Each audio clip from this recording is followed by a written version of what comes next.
Profesor Armando José Sandoval, especialista en didáctica de la lengua y la literatura. El contenido que vamos a abordar el día de hoy es el texto expositivo, y dentro del texto expositivo, la idea principal y las ideas secundarias. ¿Cuál es el primer paso? ¿Qué debo hacer? ¿Qué voy a hacer durante este primer paso para comprender el texto expositivo mediante la identificación de las ideas principales y de las ideas secundarias? Voy a hacer una reflexión y voy a responder unas preguntas de manera individual. Esa primera pregunta es: ¿qué es texto expositivo? ¿Qué es idea principal? ¿Qué es idea secundaria?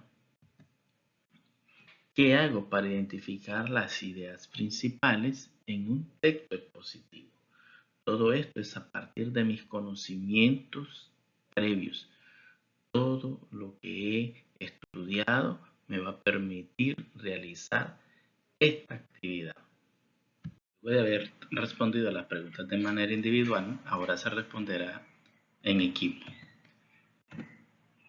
¿Y qué van a hacer? Van a revisar las respuestas que han dado y consensuar unas nuevas respuestas.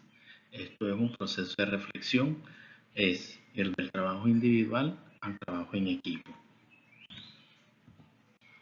Además de eso, el equipo se prepara para presentar las respuestas que ha elaborado y las presenta ante la clase. Luego de haberlas presentado, el siguiente paso es que se revisan las respuestas de cada equipo y se construye una que represente a toda el aula de clase. El segundo paso consiste en desarrollo de conocimientos. Es decir, en el primer paso exploramos los conocimientos propios que tenemos y en el segundo vamos al desarrollo de conocimientos. ¿Y cómo lo vamos a hacer? ¿Cómo lo hago? Pues voy a aplicar diferentes técnicas para poderlo hacer. Una de ellas es pregunto. ¿Y a quién le pregunto? Al profesor.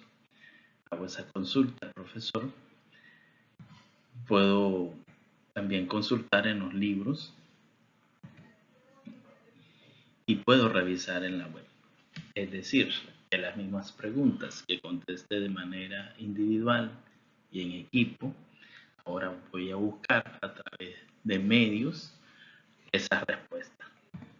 Esto es para hacer una comparación.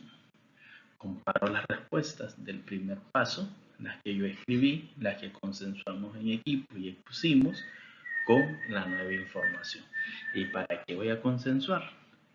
Para establecer esa comparación de lo que sabía y lo que realmente es la información.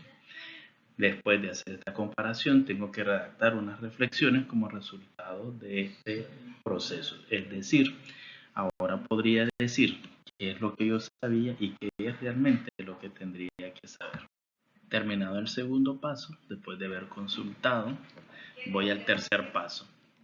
El tercer paso es el desarrollo de procedimientos. Aquí aprendemos a desarrollar procedimientos que necesito poner en práctica.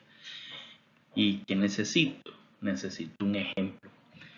Y ese ejemplo me va a demostrar cómo hacerlo, cómo hacer la identificación de ideas principales y, por supuesto, de ideas secundarias. ¿Quién lo tendría que hacer? Lo tendría que hacer mi profesor o profesora. Él me debería de hacer un modelado. Con ese modelado me va a demostrar cuáles son los pasos a seguir para la identificación de idea principal en cada párrafo y de la idea secundaria en un texto expositivo.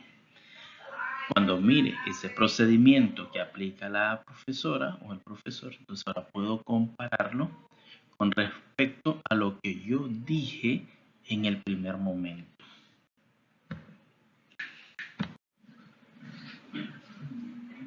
El cuarto paso es importante. ¿Por qué es importante el cuarto paso? Porque aquí vamos a poner en práctica lo que aplicamos, los procedimientos aprendidos. Entonces, estos van encaminados a la identificación de la idea principal en cada párrafo y con ello ya podría identificar las ideas secundaria. Esto me permite a mí mejorar mi comprensión porque al poder identificar las ideas principales en cada párrafo, estoy comprendiendo mejor el texto. Terminado este paso, procedo a presentar el trabajo realizado ante mi profesor o profesora y voy a proceder a identificar mi falla. ¿Qué significa esto? Ser consciente del aprendizaje, ser consciente de mi aprendizaje, porque es lo que necesito mejorar y desarrollar la conciencia, y la conciencia a través de la reflexión. Esa reflexión me lleva al aprendizaje y el aprendizaje se convierte en mi mejor herramienta para seguir avanzando.